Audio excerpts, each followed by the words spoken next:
Whistleblower claims this all started because Adam Schiff assumed he was going to be the director of the CIA in a Hillary Clinton administration. Adam Schiff once believed he was destined for one of the most powerful positions in Washington, the director of the CIA. That was the role he thought he'd be handed if Hillary Clinton had made it to the White House. But when Donald Trump won instead, everything shifted. The whistleblower testimony that has now come to light paints a picture of a man whose political dreams were crushed, and from that moment, his focus turned from ambition to revenge. According to these claims, Schiff began looking for ways to undermine the Trump administration at every turn. This wasn't just about politics, it was about someone who believed power had been stolen from him. Imagine preparing for years to walk into one of the highest offices in the land, only to see it disappear overnight. The whistleblower says that frustration fueled Schiff's every move. It wasn't just committee hearings or routine oversight, there was something more personal at play. By the way, before we continue, don't forget to like this video and subscribe to the channel. It really helps us grow and share more intriguing stories. Now, let's continue. When the Russia collusion narrative began dominating headlines, Schiff took center stage. Of course, this program was never buying it, and we did not buy into Schiff's claims. Here's a conversation on Sunday Morning Futures back from 2019. Watch this.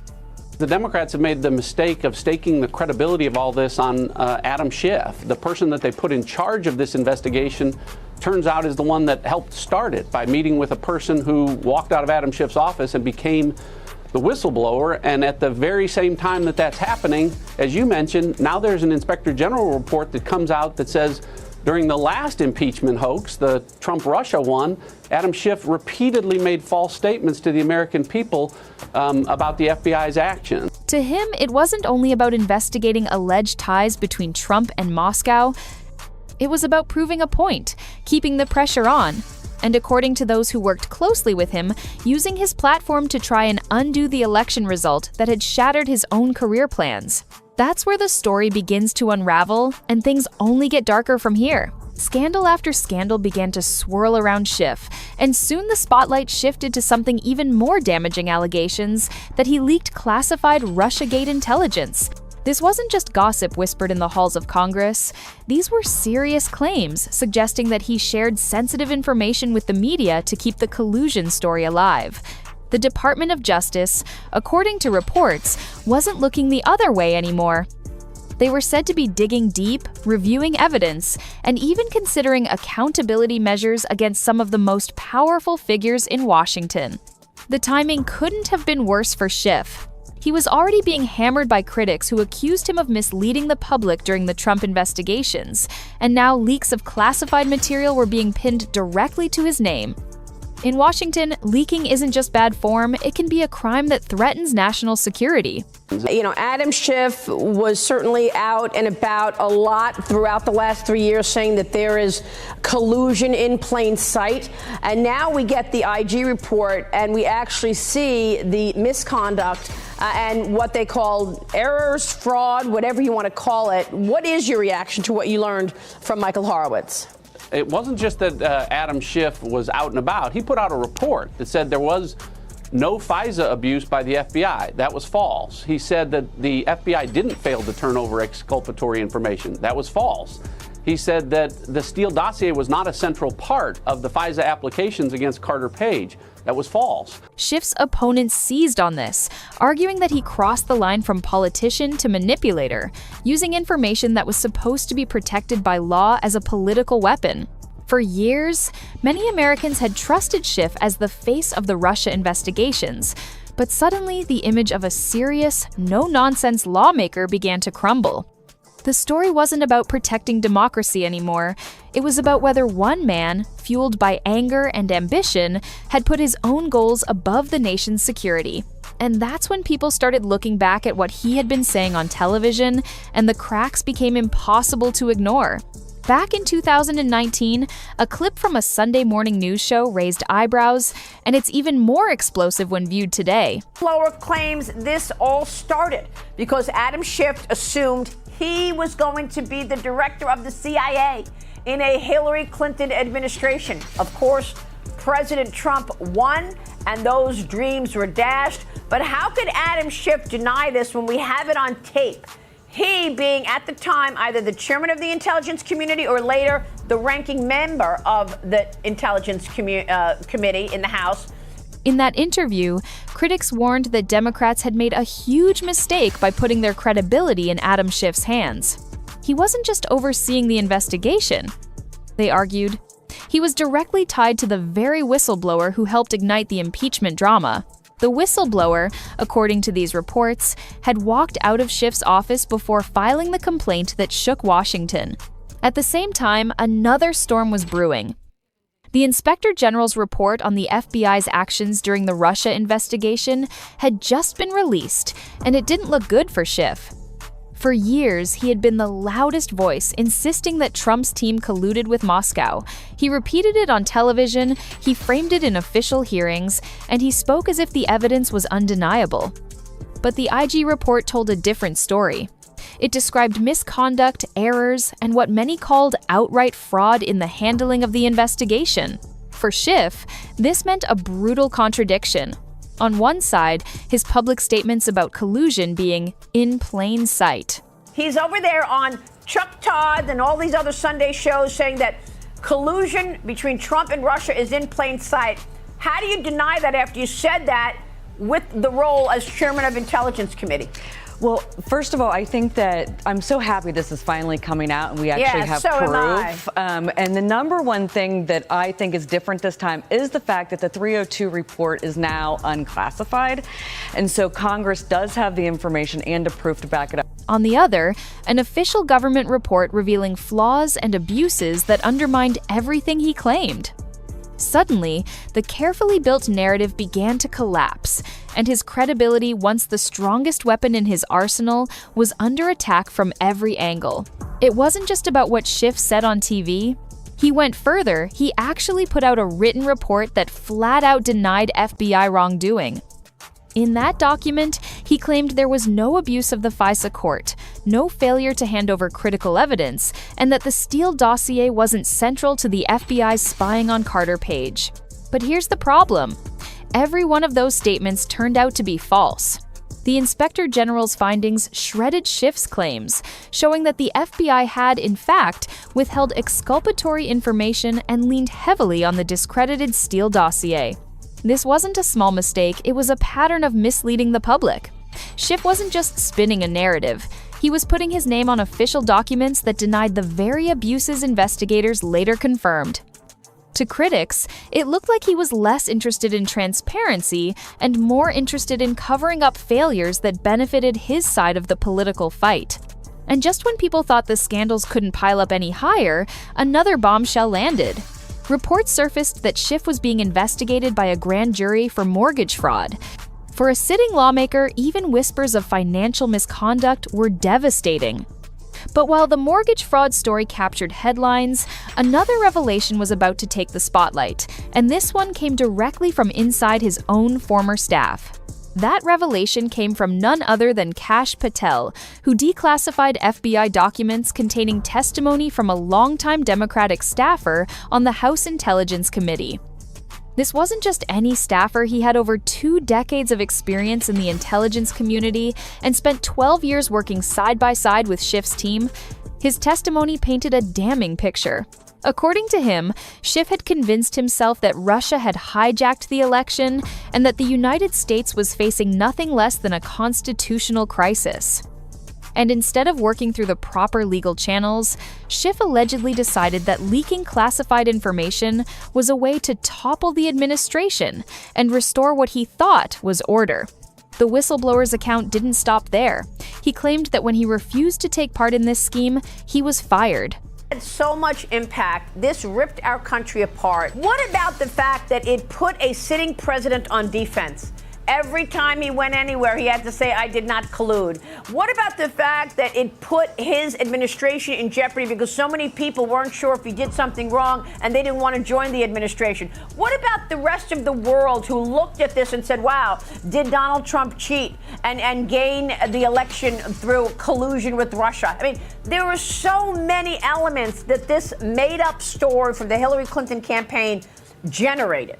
Think about that, a career intelligence officer with years of service shown the door because he wouldn't play along. To critics, this looked like proof of Schiff's willingness to weaponize his position, using secrecy and loyalty tests as tools for his political mission. But then came the detail that made jaws drop. The staffer testified that Schiff's obsession wasn't only about Trump. It all traced back to his own personal disappointment. Schiff had believed he would be named director of the CIA under Hillary Clinton. When Trump won, that dream collapsed. From that moment, his actions seemed fueled not just by ideology, but by the sting of personal ambition slipping away. The claim about Schiff expecting to become CIA director under Hillary Clinton's administration was the detail that truly electrified the story. According to the Whistleblower, Schiff's fury over losing that chance was the spark that ignited everything that followed. The idea that he believed such a powerful role was within his grasp, only to see it vanish overnight, explained why his attacks on Trump were so relentless. Clips from his TV appearances made this even harder for him to deny. Week after week, Schiff went on shows like Chuck Todd's, declaring that collusion between Trump and Russia was in plain sight. But those words now looked less like a careful assessment of evidence and more like the anger of a man who thought his future had been stolen. Well, it put an entire cloud over this entire country. And that's just not right, Maria. That's not the way it works. And thank goodness all of this is finally coming out. But imagine someone so desperate for power, so politically motivated that in this case he, or certainly a she, but in this case he, Adam Schiff, would actually twist and contort the truth and come up with lies and tell us he had evidence that we were going to be amazed by if he's finally allowed to bring it to light. Well, he didn't bring it to light because there was nothing. And when critics asked if the evidence was in plain sight, why didn't he hand it over to investigators?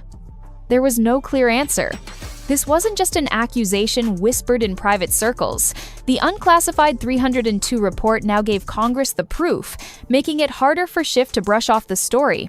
His office did fire back, calling Kash Patel's claims false, unreliable, and the words of a disgruntled staffer. But the denial came across as defensive, almost panicked, and critics argued it sounded like projection, accusing others of the very tactics Schiff himself was being accused of. It was a dramatic twist.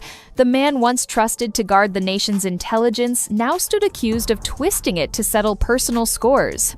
As the denials poured in, the focus turned to the real damage the entire saga had caused. Maria laid it out plainly. This wasn't just about Schiff, it was about what his narrative did to the country. A sitting president spent years under a cloud of suspicion, forced to defend himself every time he stepped up to a microphone with the same line, "I did not collude." That constant defense drained political capital, scared away potential staff from joining the administration, and cast doubt over every decision coming out of the White House. The impact stretched beyond America's borders. World leaders and foreign governments began to question whether Trump had really cheated his way into power. The collusion story, born out of the Clinton campaign's strategy and fueled by Schiff's relentless claims, spread uncertainty across the globe.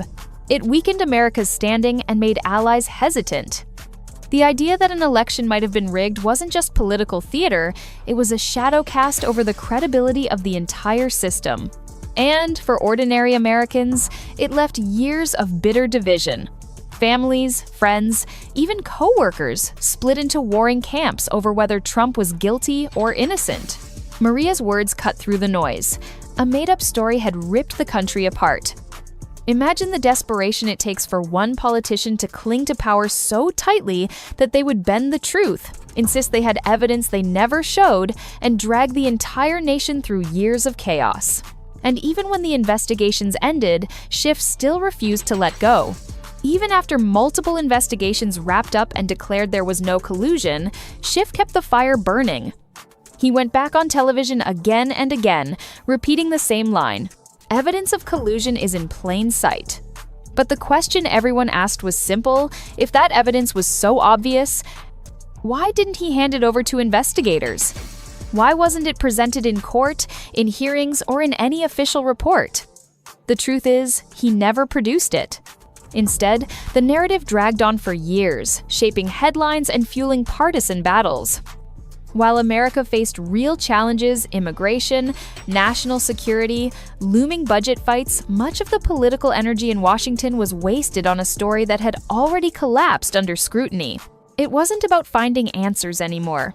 It was about keeping the drama alive. By now, people were exhausted. The public had heard the word collusion so many times it became meaningless, yet Schiff kept pushing it, as if repetition alone could make it true. And while he stood by his claims, the rest of the government was moving on. Congress faced another government shutdown deadline, and yet the Russia saga was still eating up time and attention. What was once framed as the scandal of the century had become a political weapon, wielded by one man who refused to let it die. Soon, the pressure started to build again as new voices stepped in. Representative Comer hinted that a fresh investigation could be on the horizon, raising the question, how could Schiff, once the chairman of the House Intelligence Committee and now a senator, avoid accountability forever? For years, figures like John Ratcliffe and Devin Nunes had warned that the truth was being buried. Now, with access to the National Archives, there were emails and documents surfacing that appeared to back them up. The responsibility for action, they argued, now rested with Pam Bondi. It was her job to take this evidence forward and finally hold the key players accountable. And the names weren't small. Schiff, James Clapper, James Comey, even Christopher Wray were all tied into this tangled mess. Conservatives who had watched the drama unfold for nearly a decade demanded answers. They had been promised accountability for years, but nothing ever seemed to happen. If these powerful figures slipped away without consequences once again, it would fuel even deeper anger. Behind the scenes, whispers grew louder about grand jury deliberations. Reports suggested the Department of Justice was treating the new evidence seriously. The stakes were high not just for Schiff, but for the entire system of trust in Washington. After years of political theater, Americans wanted something simple: transparency and justice. And this time, the pressure to deliver was stronger than ever. If you enjoyed this video, don't forget to hit the like button and subscribe to this channel. Also, drop your thoughts in the comments. See you on the next one.